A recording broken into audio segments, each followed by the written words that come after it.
Hello વિદ્યાર્થી મિત્રો, કેમ છો બધા? મજામાં? મારી યુટ્યુબ ચેનલમાં આપ સૌનું સ્વાગત છે. તો આજે આપણે ઘડિયાળનો બીજો ટોપિક લઈને આવી ગયા છે કે ઘડિયાળને પાણીમાં જોતા કેટલો સમય બતાવે. પહેલા અરીસામાં જોતા કેટલો હતો? હવે પાણીમાં. પાણીમાં હોય તો આપણે ત્રણમાંથી બાદ કરીએ. 18:30, 6:30 કાં તો 17:90. આટલામાંથી બાદ કરો, બરાબર? પાછળની સંખ્યા મિનિટમાં મોટી હોય તો 90માંથી બાદ કરવાની, એટલે 17:90માંથી બાદ કરવાની. આમાંથી તમે ગમે તે લઈ શકો. હું ચૂઝ કરીશ 2 અને 30 એટલે 36 માંથી બાદ કરીશ, બરાબર? આટલામાંથી તમે એકમાંથી તમે બાદ કરી શકો 6. તો હું 6 અને 30 માંથી બાદ કરીશ. કોને? 2 અને 30. 0 ના 0, 3 ને 3 જાય તો 0, 6 માંથી 2 જાય તો 4. તો કેટલો સમય બતાવે?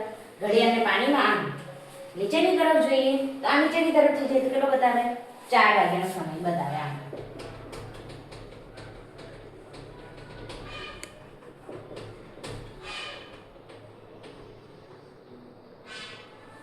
4 વાગ્યાનો સમય બતાવે. ઓકે, આમ પાણીમાં જોશો તો 4 વાગ્યાનો સમય બતાવશે.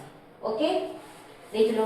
જો પાણીમાં જોતા આવે તો 18:30, 6:30, 17:90 માંથી બાદ કરવાનું. ઓકે, તો આવી રીતના તમને જવાબ મળી જશે. ઓકે, જો બીજો કોઈ ના આવડે તો મને કમેન્ટ કરજો, તો આપણે એને પણ સોલ્વ કરીશું. જો તમને મારો વિડીયો ગમ્યો હોય તો લાઈક અને સબસ્ક્રાઇબ કરજો. મળીએ નેક્સ્ટ વિડીયોમાં. Bye bye.